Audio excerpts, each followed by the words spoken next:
ओम शांति। आज हम लोग अव्यक्त होली करेंगे 20 सितंबर 1971 की। और होली का सार है रूहानी स्नेही बनो। रूहानी स्नेही बनो। बाप दादा ने कहा, व्यक्त से अव्यक्त होने में कितना समय लगता है। बच्चों को जो ये साकारी शरीर का भान है उसको भुला अपने आत्मिक स्थिति में टिकने में कितना समय लगता है, पूछ रहे हैं बाबा। आप किसी को अज्ञानी से ज्ञानी कितने समय में बना सकते हो? अभी की स्टेज प्रमाण कितने समय में बना सकते हो? अब अपनी पावर चेक करनी है हमको कि हम किसी को भी, जो अज्ञानी आत्माएं हैं, उनको अज्ञान से ज्ञान में कितनी देर में ला सकते हैं। ज्ञान का मतलब पूरा विस्तार नहीं, लेकिन सिर्फ उनको उनकी आत्मा की जो पहचान है, सत्य पहचान है, वो कितनी देर में उनको महसूस करा सकते हैं, पूछ रहे हैं बाबा। अपने लिए क्या समझते हो? कितने समय में बना सकते हो? हम्म? बनने वाले की बात दूसरी रही, लेकिन जो बनने वाला अच्छा हो उनको आप अपने पावर अनुसार कितने समय में बना सकते हो।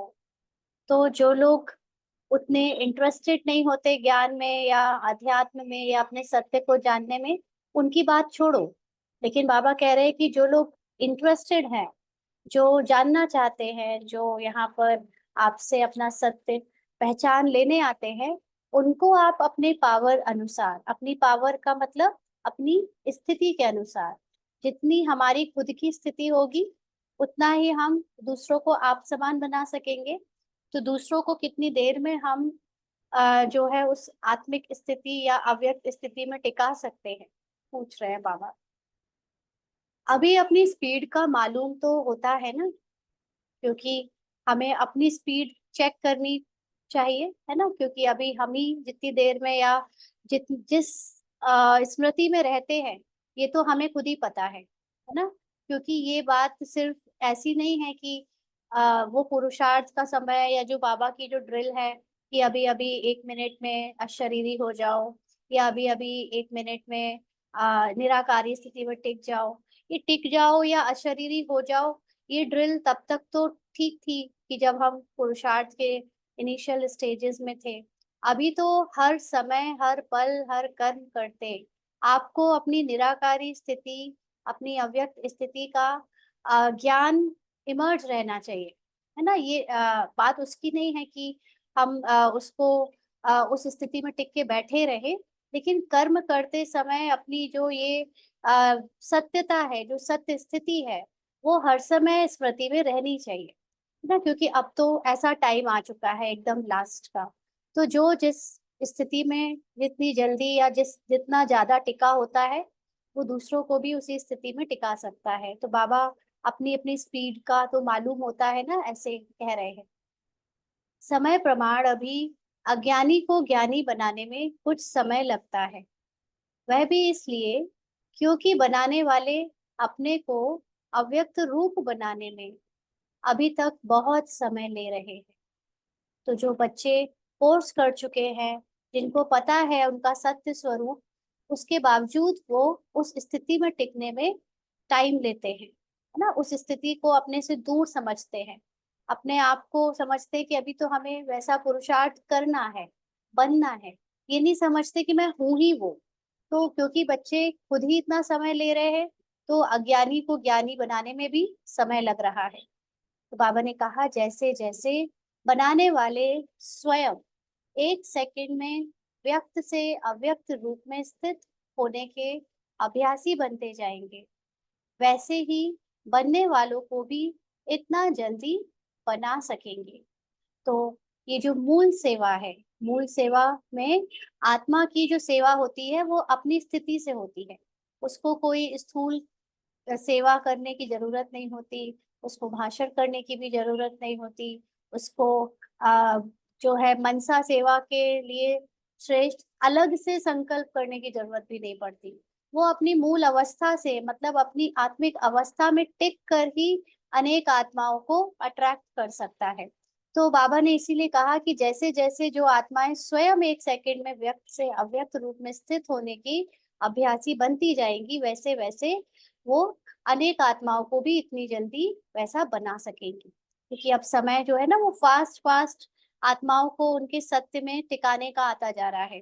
अब वो ज्ञान सुनाने का, सुनने का समय खत्म होता जा रहा है, क्योंकि हम युद्ध के बहुत करीब पहुंच चुके हैं, अंत के बहुत करीब पहुंच चुके हैं।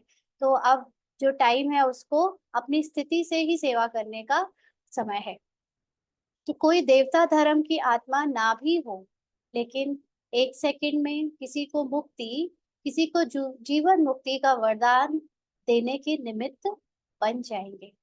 तो देवता धर्म की आत्मा और गैर देवता धर्म की आत्मा में हमारे द्वारा सेवा का क्या अंतर होगा?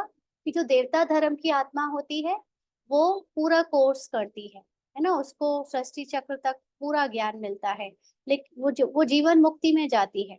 लेकिन जो आत्माएं देवता धर्म की नहीं है, जो सिर्फ मुक्ति पाएंगी, उन आत्माओं को कम से कम अपना सत्य परिचय तो पता चलेगा। उन्हें सृष्टि चक्र ना पता चले, वो बाप को, भगवान को यथार्थ रूप से जान ना सके, वो अलग बात है, लेकिन अपने को तो जान सके। तो इसलिए हमारे द्वारा अनेक आत्माएं जो देवता धर्म की नहीं है, उनको भी तो मुक्ति एक सेकंड में देने का जो बाबा ने जिम्मेदारी दी है वो हमें दी है ना। तो किसी को जीवन मुक्ति का वरदान देने के निमित्त बन जाएंगे और किसी को मुक्ति देने के एक सेकंड में। कैसे? जब अपनी स्थिति, अपनी मशीनरी इतनी तेज होगी तब। तो सर्व आत्माओं को मुक्ति का वरदान आप ब्राह्मणों द्वारा ही प्राप्त होना है। अनेक करोड़ों आत्माएं जो है, इन सब को मुक्ति, मुक्ति का अर्थ क्या होता है?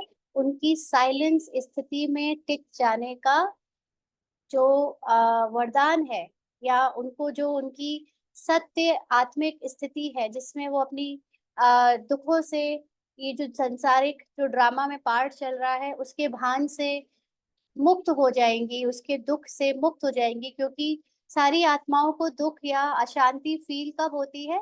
जब वो खुद को ड्रामा में, ड्रामा का पार्ट प्ले करते समय वो पार्ट ही समझने लगती हैं। एक्टर्स अगर अपने को पार्ट समझने लगे तो पार्ट में चल रही कोई भी बातें, कोई भी सीन उसको डिस्टर्ब करेगा। इसीलिए एक्टर को जगाना बहुत जरूरी है कि तुम पार्ट प्ले करने वाले पार्ट प्लेयर हो, ना कि पार्ट हो। तो ये जगाना, इसी को मुक्ति कहते हैं। तो सभी आत्माओं को उनके ड्रामा से मुक्त कर देना, उनके ड्रामा के का सत्य बताकर, उनको उनकी आत्मिकता का सत्य बताकर उन्हें मुक्ति दिलाना यानी शांति दिलाना, ये हम ब्राह्मणों का ही काम है ना, ये भी हमको ही करना है। तो जैसे मशीनरी में कोई चीज डाली जाती है, तो जो जिस तरफ जाने की चीज होती है वह उस रूप में और उसी तरफ ऑटोमेटिकली एक सेकंड में बनती जाती है और निकलती जाती है। क्योंकि मशीनरी की स्पीड तेज होने के कारण एक सेकंड में जो जहाँ की होती है वहां की हो जाती है ना। मशीन में हर चीज ऑटोमेटेड होती है, कोई चीज यहाँ से डाली जा रही है, वहां से बन के निकलती जा रही है। उसकी स्पीड जो है, उसका सारा काम एकदम फिक्स होता है। तो जिसको जो रूप लेना होता है वह रूप ले जाते हैं ना। मशीन में अलग अलग वैरायटी की चीजें अगर होती है, तो जो जिस चीज के लिए बना है वो उस सेक्शन में चला जाता है और वहां से वो रूप बन के उसका निकल जाता है एंड प्रोडक्ट के रूप में। तो यह रूहानी मशीनरी फिर कम है क्या? कौन सी रूहानी मशीनरी? हमारे अंदर जो रूहानियत की जो ताकत है, जो शक्ति है, वो कम है क्या? बाबा कह रहे हैं इस मशीनरी द्वारा आप एक सेकंड में मुक्ति वालों को मुक्ति, जीवन मुक्ति वालों को जीवन मुक्ति का वरदान नहीं दे सकते हो। एक सेकंड में कैसे दोगे? एक सेकंड में ज्ञान सुना सकते हो? नहीं। एक सेकंड में कोई स्थूल सेवा करके किसी को इम्प्रेस कर सकते हो? नहीं। एक सेकंड में तो बस एक ही काम हो सकता है, वो है अपनी अवस्था में टिकने का, है ना। तो अपनी मशीनरी चेक करें कि क्या हम उस एक सेकंड में, जो आत्माएं मुक्ति चाहती है उनको मुक्ति, और जो चाहती है जीवन मुक्ति उनको जीवन मुक्ति का वरदान दे सकते हैं? पापा पूछ रहे, नहीं दे सकते हो। जबकि आप हो ही महादानी और महाज्ञानी, महायोगी भी हो। जबकि लिखते भी हो, 1 सेकंड में अपना जन्म सिद्ध अधिकार प्राप्त कर सकते हो, क्या ऐसे ही लिखते हो या बोलते हो? देखो बाबा की जो हमेशा अव्यक्त मुरली साकार मुरली से कुछ ना कुछ मैच कर जाती है ना। आज जो महादानी की बात आई ना, वो आज साकार मुरली में या अव्यक्त इशारे में ये शब्द था। तो बाबा ने कहा जब आप हो ही महादानी, महादानी किसको कहेंगे? महादानी जो पूरी तरह से ज्ञान को धारण करे, पूरा ज्ञान जाने और औरों को बताए, तो संपूर्ण ज्ञान का दान करने वाला महादानी, वो बाबा ने किसको बनाया है? हमें बनाया है ना, महादानी या महाज्ञानी। और महायोगी भी हो। महायोगी का अर्थ क्या होता है? जो सर्वश्रेष्ठ सत्ता से योग लगाए। बाकी के लोग कोई बिंदु से, बिंदु मतलब कोई कैंडल से योग लगा रहा है, कोई किसी देवता से योग लगा रहा है, कोई किसी और से योग लगा रहा है, लेकिन हमारा योग सर्वश्रेष्ठ परमात्मा के साथ है ना, तो महायोगी है। और 1 सेकंड में हम लिखते भी हैं अपनी सेवाओं के डिस्क्रिप्शन में कि आओ और 1 सेकंड में जन्म सिद्ध अधिकार प्राप्त करो। तो बाबा ने कहा कि क्या सिर्फ ऐसा बोलते हो या लिखते हो? यथार्थ बात है, तब तो लिखते या बोलते हो ना, यानी कर सकते हो ऐसा, तब तो ऐसा बोला जाता है या लिखते हो। तो 1 सेकंड में आत्मा को मुक्ति, जीवन मुक्ति का मार्ग दिखा सकती हो, वह वरदान दे सकती हो ना? हाँ, बाबा पूछ रहे, बताओ 1 सेकंड में कैसे दोगे? 1 सेकंड में तो फिर वही बात है, अपनी स्थिति में टिक कर ही दिया जा सकता है आपकी वाइब्रेशन से। तो हर एक आत्मा को मुक्ति, जीवन मुक्ति का मार्ग दिखा सकती हो या वरदान दे सकती हो 1 सेकंड में? तो बाबा कहते वरदान को प्राप्त करवाना, अपने को वरदान द्वारा भरपूर बनाना, वह दूसरी बात है। लेकिन अपने आप तो वरदान दे सकती हो ना, ये बहुत श्रेष्ठ बात है। एक हो गया कि हम किसी आत्मा को ज्ञान में ले आए, फिर वो खुद ज्ञान उठाए और अपने आप को बाबा के अकॉर्डिंग, बाबा के ज्ञान के अकॉर्डिंग सक्षम बनाए। वो काम हम करते रहे अभी तक, है ना। दूसरा ये भी काम करते रहे कि हम खुद बाबा के वरदान लेते रहे। लेकिन ये दोनों से भी परे बाबा कहते हैं अब आप स्वयं औरों को जो वरदान दो, क्या ये वाला पार्ट बजा सकती हो कि आप ही वरदान देने लगो? है ना, ऐसा कर सकती हो ना? तो 1 सेकंड के वरदानी मुहूर्त हो, लेकिन आपके वरदान दूसरों पर कब प्रैक्टिकली पॉसिबल हो पाएंगे? कब? 1 सेकंड में, जब आपकी वो आत्मिक स्थिति, बाप समान स्थिति स्थित होगी तब, है ना। तो बाबा ने कहा अपने को 1 सेकंड में व्यक्त से अव्यक्त बना सकते हो? पूछ रहे हैं बाबा। कितने समय के लिए? अल्पकाल के लिए बना सकते हो। इसी कारण ही बनने वालों को भी अल्प समय का नशा, अल्प समय की खुशी होती है। तो जब भी हम अव्यक्त स्थिति बनाने के लिए खास योग लगाते हैं या किसी को ड्रिल कराते हैं, तो बहुत थोड़ी सी देर के लिए कराते हैं। इसीलिए जो आत्माएं हमसे ये अनुभव लेती हैं, वो भी थोड़ी देर ही उस अनुभव में टिक पाती हैं। वो भी थोड़ी देर ही अव्यक्त स्थिति का अनुभव कर पाती है, थोड़ी देर की ही खुशी उनको होती है। तो वे अल्प समय के लिए परिवर्तन में आते हैं। जैसे बनाने वाले मास्टर रचयिता, वैसे ही रचना भी ऐसे ही अब तक बन रही है, क्योंकि जो निमित्त टीचर्स हैं, है ना, वो ही खुद बहुत थोड़ी थोड़ी सी देर के लिए अव्यक्त स्थिति को अनुभव करते हैं। इसलिए उनकी जो रचना है, उनके द्वारा जो जिज्ञासु बाबा के ज्ञान में आते हैं या उनके द्वारा जो सेवाएं ज्ञान सुनने वाले आत्माएं उनके सामने होती हैं, वो भी बहुत थोड़ी थोड़ी देर के लिए ही, उतनी देर के लिए अव्यक्त स्थिति अनुभव कर पाती है। तो अब तक ऐसा ही होता आया है। अब तक ये चीज, इस तरह की सेवा ज्यादा होती आई कि खुद भी थोड़ी देर स्थिति को बनाया और औरों को भी थोड़ी देर ही उस स्थिति में टिका पाए।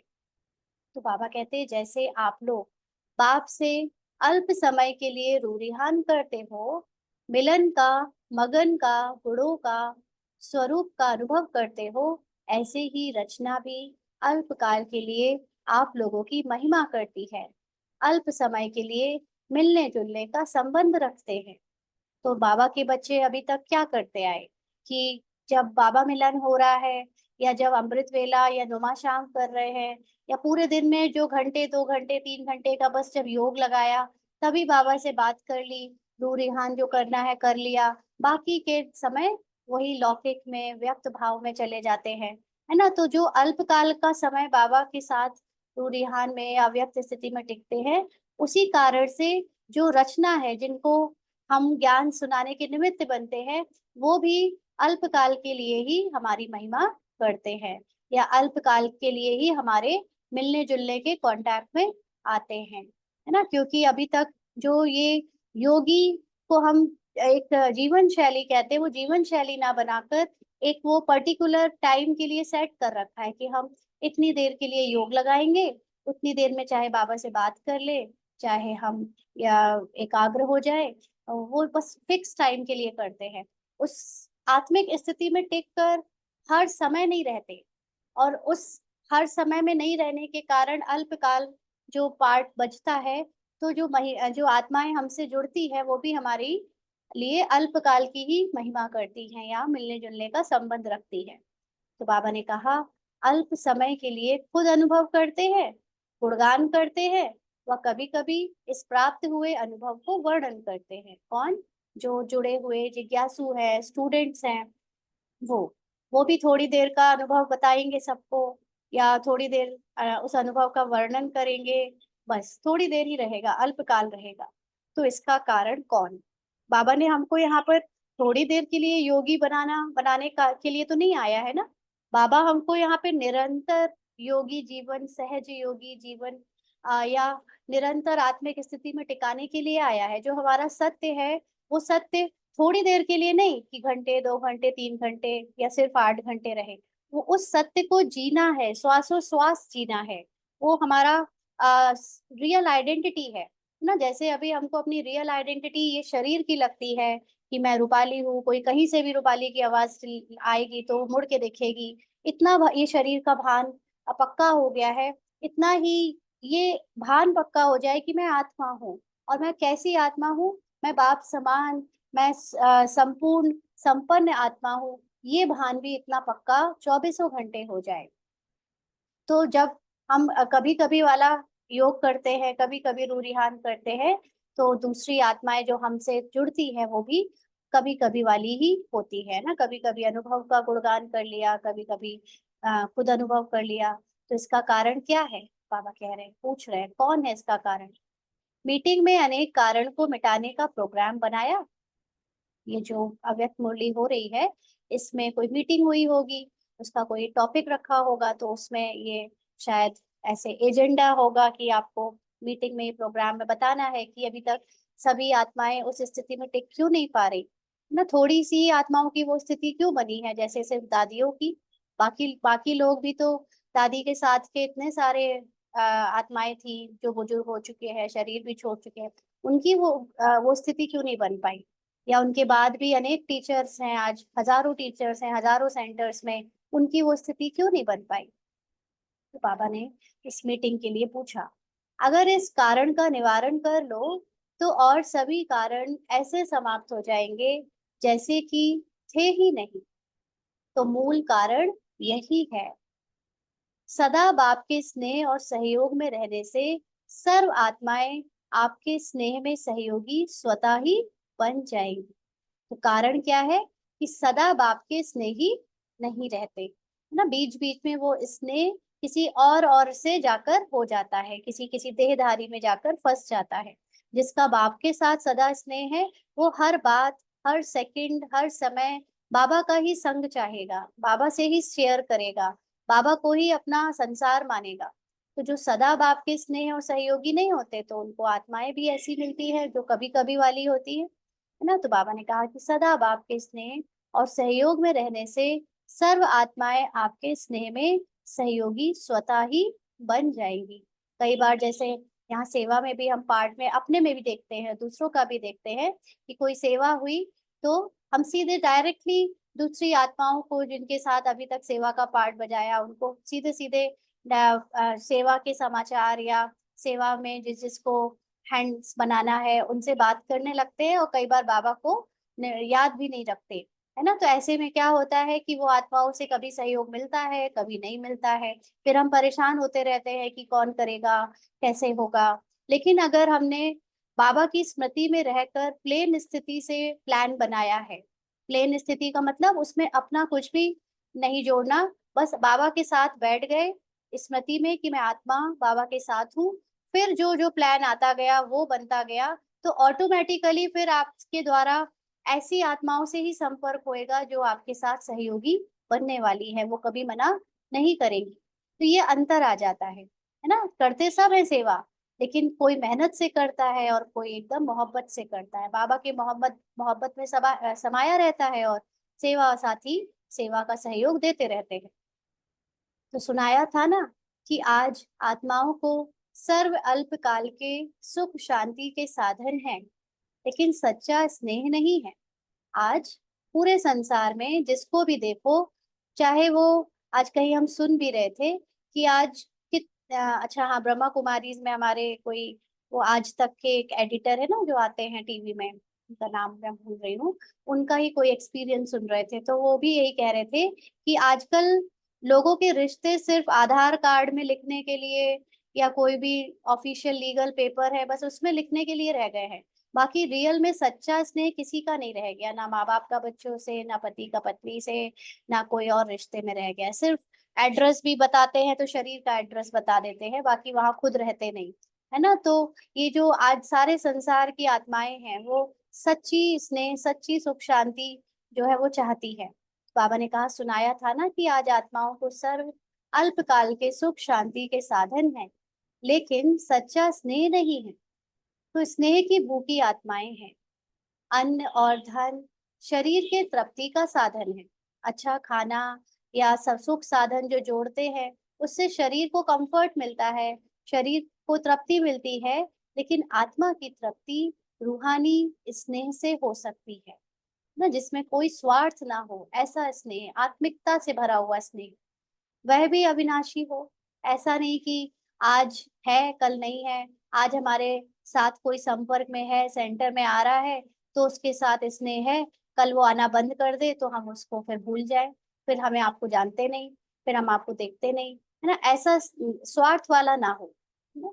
तो स्नेह ही स्नेह का दान दे सकते हैं। तो स्नेही ही स्नेह का दान दे सकते हैं। जो स्वयं सच्चा स्नेही होगा उसी से दूसरों को स्नेह मिल सकता है। अगर स्वयं भी सदा स्नेही नहीं होंगे तो अन्य आत्माओं को भी सदा काल का स्नेह नहीं दे सकेंगे। इसीलिए सदा स्नेही बनने से स्नेही स्नेह में आकर स्नेही के प्रति सभी कुछ न्योछावर व अर्पण कर ही देते हैं। अगर हमें हमसे किसी को भी लगा कि ये हमारे सच्चे स्नेही हैं, इनको हमसे स्वार्थ का नहीं लेकिन सच्चा सच्चा स्नेह है, तो वो कुछ भी फिर आपके लिए करेंगे, वो सब कुछ आपके लिए न्यौछावर या अर्पण कर देंगे। ऐसा होता है ना, लौकिक में भी ऐसा होता है। तो स्नेही को कुछ भी समर्पण करने के लिए सोचना व मुश्किल होना नहीं होता है ना, उसके लिए कुछ भी मुश्किल नहीं है। अगर उसको किसी से स्नेह है या उसको ये फेथ है कि ये हमारे स्नेही हैं उनके लिए, तो इतनी जो बहुत बातें सुनते हो, तो इतनी जो बहुत बातें सुनते हो, एक सेकेंड आप। तो बाबा कहते, तो इतनी जो बहुत बातें सुनते हो, बहुत मर्यादाएं व नियम सुनते सुनते यह भी सोचने लगते हो कि इतना सभी करना पड़ेगा। लेकिन यह सभी करने के लिए सभी से सहज युक्ति व सर्व कमजोरियों से मुक्ति की युक्ति यही है कि सदा स्नेही बनो। तो हमने भी देखा है ना कि हम सब जब यज्ञ में आए, ज्ञान में आए, तो हमारे लिए भी ये सोच पाना कि हम खाने का नियम करेंगे या दूसरे तरह के ईश्वरीय नियम, पवित्रता के नियम कर पाएंगे, ये तो बड़ा कठिन था। लेकिन जब बाबा के स्नेह में समाते गए तो पता ही नहीं चला कब कौन सी धारणाएं होती चली गई। जो दूसरों को इतनी कठिन लग रही थी वो धारणाएं भी इतनी आसानी से हो गई। आज मुड़कर जब देखते हैं तो विश्वास नहीं होता कि हम लोग ऐसा कुछ कर भी सकते हैं या कर सके। तो यहाँ पर स्नेह है, वहां पर अपने आप हर आत्मा जो है अपनी जो भी अवस्था बनाना चाहती है वो बहुत सहज बना लेती है, चाहे वो कमजोरी से मुक्ति है, चाहे वो कोई भी तरह की नियम मर्यादा पे चलने की उसकी अपनी शक्ति है ना। तो इसलिए बाबा कहते हैं कि सदा स्नेही बनो। जिसके स्नेही है उस स्नेही के निरंतर संग से रूहानियत का रंग सहज ही लग जाता है। जिसको भी स्नेह देंगे उसको भी हमारी रूहानियत का रंग बड़ी सहजता से लग जाता है। अगर एक एक मर्यादा को जीवन में लाने का प्रयत्न करेंगे तो कहाँ मुश्किल, कहाँ सहज लगेगा। अब यहाँ अगर बाबा के स्नेह में समाये रहेंगे तो अगर हम अपने लिए ये मुरली सुन रहे हैं कि हमें भी अभी मर्यादा और जो है अपनी कमजोरियों से मुक्त होना है, तो बाबा कहते हैं कि अगर एक एक मर्यादा को जीवन में लाओगे, उसका प्रयत्न करोगे, तो कहीं कहीं मुश्किल लगेगा, कहीं कहीं सहज लगेगा, और इसी प्रैक्टिस में व इसी कमजोरी को भरने में समय बीत जाएगा ना। एक एक धारणा करने में बहुत समय लगेगा, इसलिए शॉर्टकट क्या है कि अब 1 सेकंड में मर्यादा पुरुषोत्तम बनो। मर्यादा पुरुषोत्तम का अर्थ क्या है, कैसे बनेंगे? बाबा ने कहा सिर्फ सदा स्नेही बनने से। सदा स्नेही का मतलब सिर्फ बाप का सदा स्नेही, है ना। अगर हम स्नेही का मतलब ये नहीं कि आ, हमें सिर्फ बाबा से स्नेह से प्यार से बात करनी है और औरों से अपना कुछ भी चलेगा, रूड चलेगा, नहीं। मतलब कि हमें बाबा के प्यार में समाये रहना है और अनेक आत्माओं से तोड़ निभाना है स्नेह से, ये नहीं कि उनसे रूडली ना। तो बाप का सदैव स्नेही बनने से, बाप द्वारा सदा सहयोग प्राप्त होने से मुश्किल बात सहज हो जाती है। बाबा को अगर हम हमेशा अपने साथ रखेंगे और रखते हैं तो कोई भी बड़ी से बड़ी मुश्किल बात भी आती है तो वो बहुत सहज हो जाती है। तो फिर यहाँ तो धारणाओं की बात है, अगर यह कोई पुरानी कमजोरी को बदलने की बात है तो वो भी बहुत सहज हो जाती है बाबा के सहयोग से। अपनी शक्ति से नहीं बदल सकते, लेकिन बाबा का जो स्नेह मिलता है उस सहयोग से हम बदल सकते हैं। तो जो सदा स्नेही होंगे उनकी स्मृति में भी सदा स्नेह ही रहता है। उनकी सूरत से सदा स्नेही की मूरत प्रत्यक्ष दिखाई देती है। तो अब पहचान क्या है, कौन बच्चे सदा स्नेही रहते हैं बाबा के साथ? तो बाबा ने बताया उनकी सूरत में सदा स्नेही की मूरत प्रत्यक्ष दिखाई देती है। माना उनके चेहरे से ही हर एक आत्मा जो भी संपर्क में आएगा उसको ऐसा लगेगा कि ये तो हमारे बहुत स्नेही हैं। यानी बाबा का स्नेह उन को ट्रांसफर करने के लिए उनका चेहरा निमित्त बन जाएगा, क्योंकि कई आत्माएं डायरेक्ट बाबा से स्नेह नहीं प्राप्त कर सकती, देह भान के कारण या पार्ट में थोड़ा ऐसा है कि वो विकारों में डूबा हुआ है। इसलिए तो जब जो बाबा के सदा स्नेही बच्चे हैं उनके चेहरे मात्र को देखकर अनेक आत्माओं को भगवान का जो स्नेह है वो ट्रांसफर होगा, वो मिलेगा, उनकी सूरत से, उनकी मूरत से प्रत्यक्ष दिखाई देगा। तो जैसे लौकिक रीति से भी अगर कोई आत्मा किसी आत्मा के स्नेह में रहती है तो फौरन ही देखने वाले अनुभव करते हैं कि यह आत्मा किसी के स्नेह में खोई हुई है ना। ऐसे लौकिक में होता है जब कोई लोग, दो लोग प्यार में डूबे होते हैं तो कोई छेड़ता है ना, देखो इसका चेहरा देखो कैसे लाल हो रही है या लाल हो रहा है ना, उसमें भी दिखता है। तो क्या रूहानी स्नेह में खोई हुई आत्माओं की सूरत स्नेही मूरत को प्रत्यक्ष नहीं कर सकेंगी? उनके दिल का लगाव सदैव उस स्नेही से लगा हुआ रहता है। तो बाबा के बच्चे जो बाबा से सदा प्यार में डूबे रहते हैं, वो कहीं भी बैठे होंगे, किसी के भी साथ होंगे, किसी भी कार्य व्यवहार में, कारोबार में होंगे, लेकिन सदा किसकी याद में होंगे? बाबा की याद में होंगे, सदा डूबे होंगे उनके स्नेह में।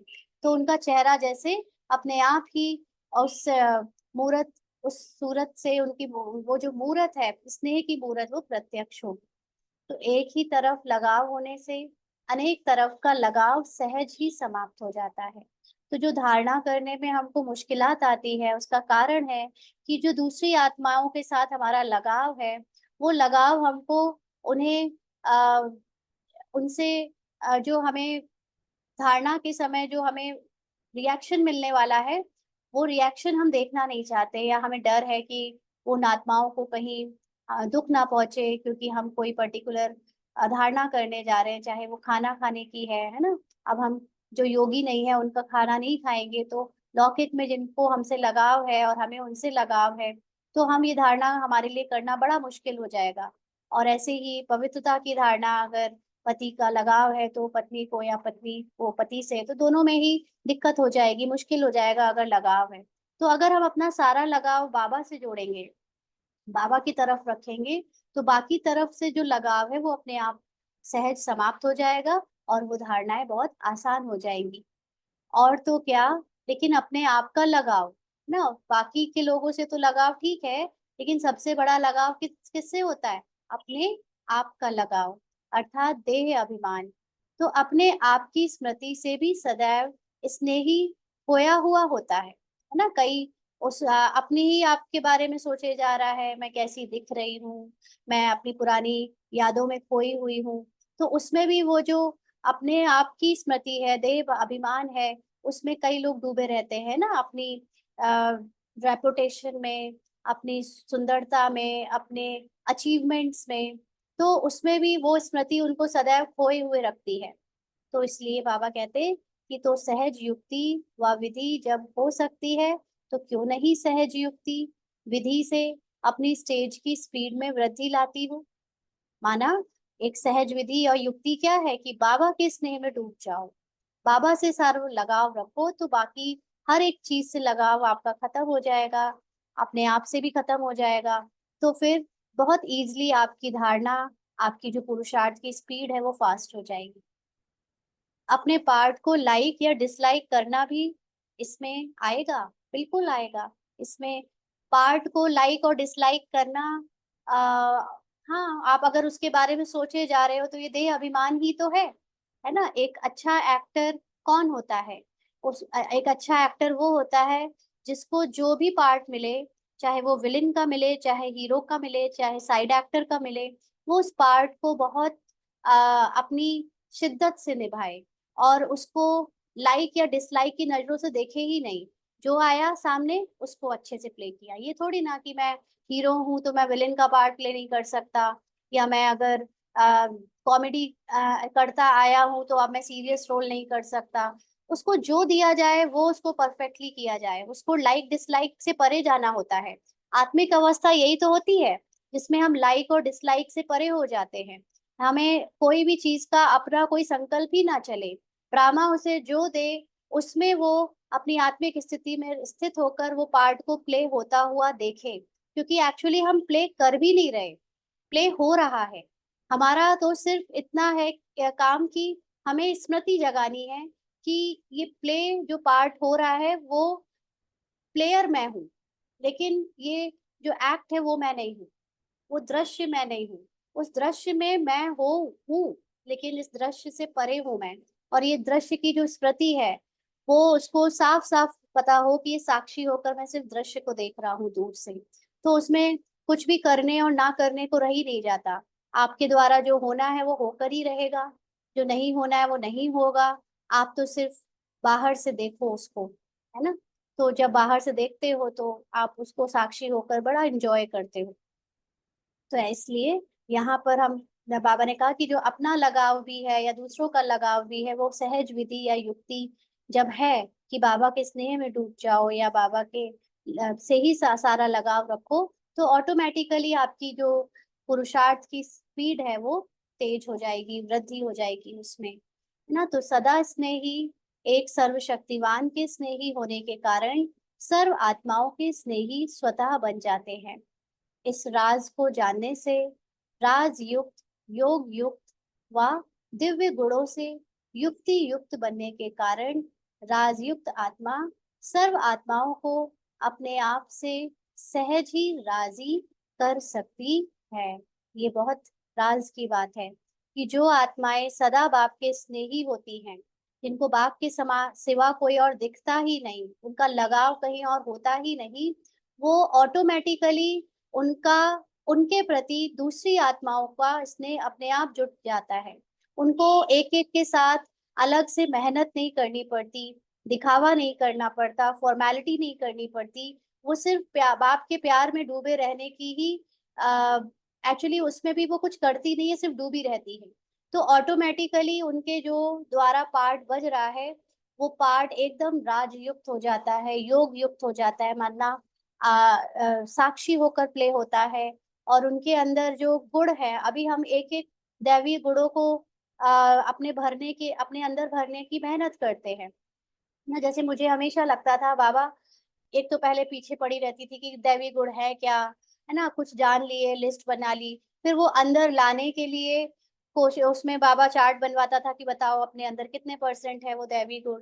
तो वो चार्ट भरते थे, है ना, तो भी उसमें जो 90%, 60%, 40%, ऐसे ऐसे सब में अलग अलग नंबर देते थे खुद को। तो जो बचा हुआ पार्ट था वो कैसे आए बाबा अंदर, ये तो बड़ी परेशानी वाली बात है कि वो किस तरह अंदर भरूं, है ना, अटेंशन भी रखूं, लेकिन जब कोई बड़ा पेपर आ जाए तो वो गुड़ अपने अंदर से फिर खिसक जाए, फिर इधर उधर हो जाए। तो वो मेहनत वाला रास्ता था। लेकिन अभी समझ आया है कि सिर्फ और सिर्फ आपको बाबा के साथ उनके समान आत्मिक स्थिति में स्थित हो जाना है, उनके प्यार में समा जाना है और कुछ याद नहीं रखना है। तो ऑटोमेटिकली आपके द्वारा आपके अंदर से दिव्य गुण इमर्ज होने लगते हैं। और ये हमने अपने पार्ट में खुद प्रैक्टिकल होते हुए देखा है कि अब कोई मेहनत नहीं होती, लेकिन ऑटोमेटिकली जो हम पहले सोचते थे कि लौकिक में जो बेटा है, लौकिक में जो हस्बैंड है, लौकिक में जो भी पार्टधारी है, उनके साथ मेरा एक अच्छा रिलेशन होना चाहिए और अच्छे से आत्मिकता से होना चाहिए, उसमें कोई लड़ाई झगड़ा नहीं होना चाहिए। वो सारी पहले ऊपर से कोशिश करते थे तो कभी होता था, कभी नहीं होता था, कभी आप उनको सेटिस्फाइड कर पाते थे, कभी आप उनसे सेटिस्फाइड नहीं हो पाते थे, ऐसे चलता था। बट अभी सिर्फ एक पुरुषार्थ है, अपनी स्थिति को बाबा के समान योग युक्त रखना।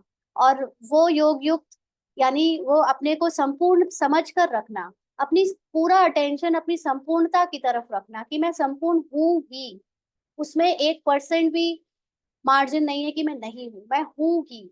फिर जो भी पार्ट में आए, कम अच्छा ज्यादा अच्छा, उस पार्ट को एकदम इग्नोर कर देना, देखना ही नहीं उस पार्ट को, क्योंकि वो पार्ट बज चुका, वो हिसाब किताब वश हो चुका, मुझे उस पर ध्यान ही नहीं देना।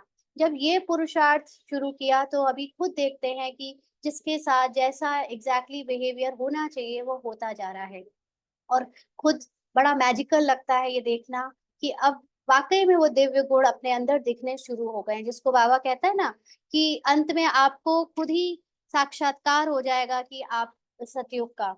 तो वो साक्षात्कार कोई बाहर नहीं, आपको अपने अंदर ही होगा, अपने अंदर के पार्ट में ही होगा कि मैं कैसे दिव्य गुणों से भरती जा रही हूँ। क्योंकि हमें याद है ना हमारा पहला वाला पार्ट, तमो प्रधान पार्ट, जिसमें हम लोग अवगुण से भरे पड़े थे। तो कैसे ना मुझे वो दिव्य गुण समझ आए, दिखे, बिल्कुल दिखेंगे, और उसी से साक्षात्कार हो जाएगा कि अब वाकई में सत्युग बहुत करीब है, क्योंकि मैं बदल गई हूँ, क्योंकि मेरा अंदर का संसार बदल गया है ना। तो ऑटोमेटिकली आप युक्ति युक्त बन जाते हो। युक्ति युक्त का मतलब जब जहाँ जैसे जिस चीज को करने की आवश्यकता है, बोलने की आवश्यकता है, वो वैसे ही होता है ना। तो राजयुक्त आत्मा सर्व आत्माओं की को अपने आप से सहज ही राजी कर सकती है। माना सब लोग ऑटोमेटिकली आपसे सेटिस्फाइड होते जाएंगे, आपको सहयोग देते जाएंगे।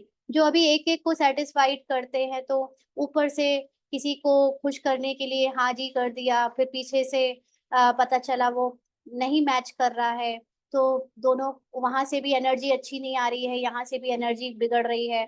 ये सब करना बहुत मेहनत का काम था और इससे तो पता नहीं कितना साल लग जाता। लेकिन ये वाली स्थिति से अभी ऑटोमेटिकली थोड़े भले ही थोड़ा सा समय हो सकता है कि आपको लगे कि उससे ज्यादा एक, शुरू में लगता है कि चीजें ये तो थोड़ी बिगड़ गई है या कुछ भी, लेकिन जब आप उस स्थिति में स्थित रहते हो, सामने वाले को लगातार उसकी आत्मिक स्थिति में देखते हो, लगातार उसकी वो जो शुभ भावना है वो कंटिन्यू रखते हो, बाबा के साथ बैठकर उसकी सतो प्रधान स्थिति में देखते हो, तो एक टाइम आ ही जाता है जब वो हमेशा के लिए आपसे राजी हो जाता है ना। अभी क्या होता था कि कभी राजी होता था, कभी नहीं होता था। अभी तो आपकी स्थिति से हर चीज, हर कोई आपसे राजी होने लगेगा, है ना। तो जब राजयुक्त नहीं होते हो तब कोई को राजी नहीं कर सकते, है ना। तब ऊपर से बहुत मेहनत करनी पड़ती है, ईगो बहुत क्लैशेस होते हैं। जब अपना ईगो ही खत्म कर दिया, और हम बाबा के साथ तभी बैठ सकते हैं जब अपना ईगो खत्म कर दें। अगर थोड़ा भी ईगो है, जिसको बाबा ने आज की मुरली में कहा ना कि जो देह अभिमान है ना, स्त्री पुरुष का भान, आज की हम लोगों ने साकार मुरली में समझा था कि कैसे दादियों को बाबा ने एक एक चीज का भान से निकाला, है ना, कि अपने को कुछ भी देह के दृष्टि से कम नहीं समझो।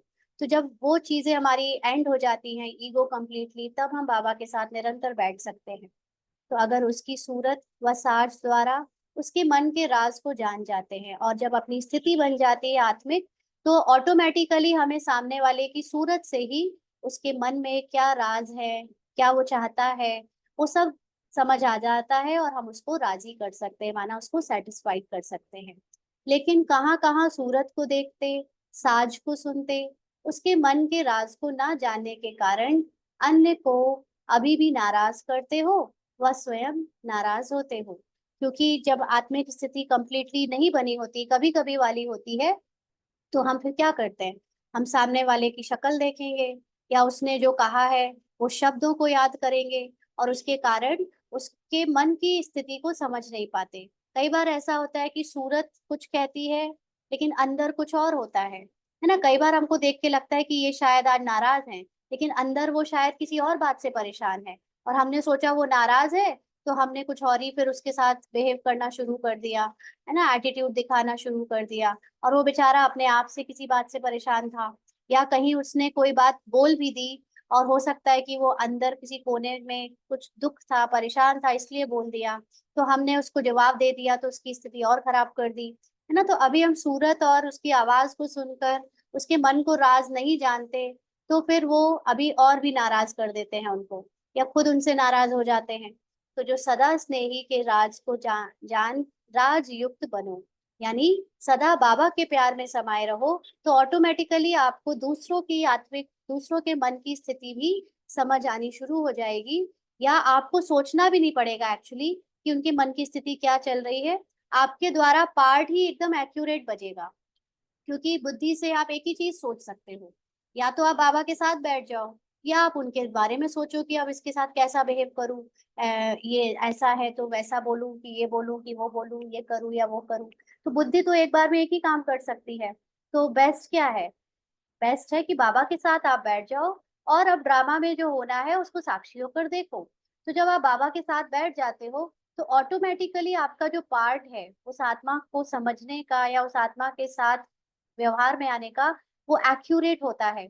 जो उसको, जो आपके द्वारा बुलवाना होगा बाबा को, वो बुलवा देगा, जो कराना होगा वो करा देगा, और ऐसा कराएगा जिससे वो आपसे राजी हो जाए, जिससे वो आपसे सेटिस्फाइड हो जाए। नहीं तो आप अपनी बुद्धि लगाकर उससे व्यवहार करोगे, अच्छा करने की कोशिश करोगे, उसको खुश करने की कोशिश करोगे, तो हो सकता है कि वो ना भी हो, क्योंकि उसके चाहिए कुछ और, चाहिए उसको रोटी, आप खिला पिला रहे हो पानी, है ना। तो ये वो स्थिति होती है। लेकिन जब आपको बाबा के साथ बैठकर बाबा के स्नेही बनकर हैंडल करते हो सारी परिस्थितियों को, तो ऑटोमेटिकली जो बेस्ट जो होना होता है, जो उसके लिए सही होता है, वही होता है ना। तो भविष्य में बाबा ने कहा, अच्छा, भविष्य में विश्व के मालिक बनना है, यह तो पता है ना।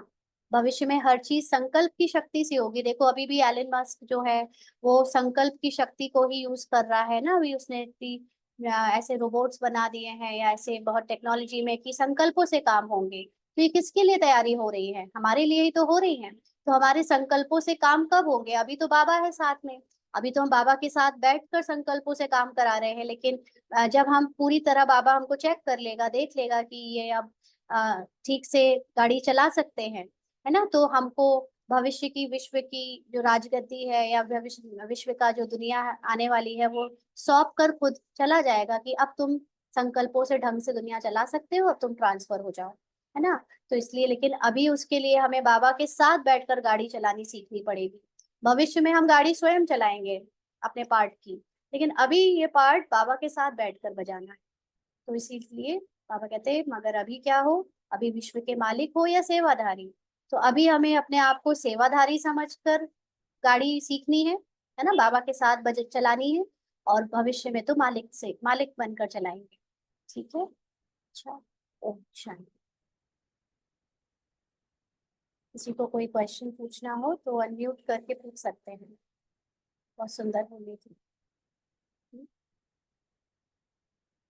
हाँ जी, पूछना है किसी को।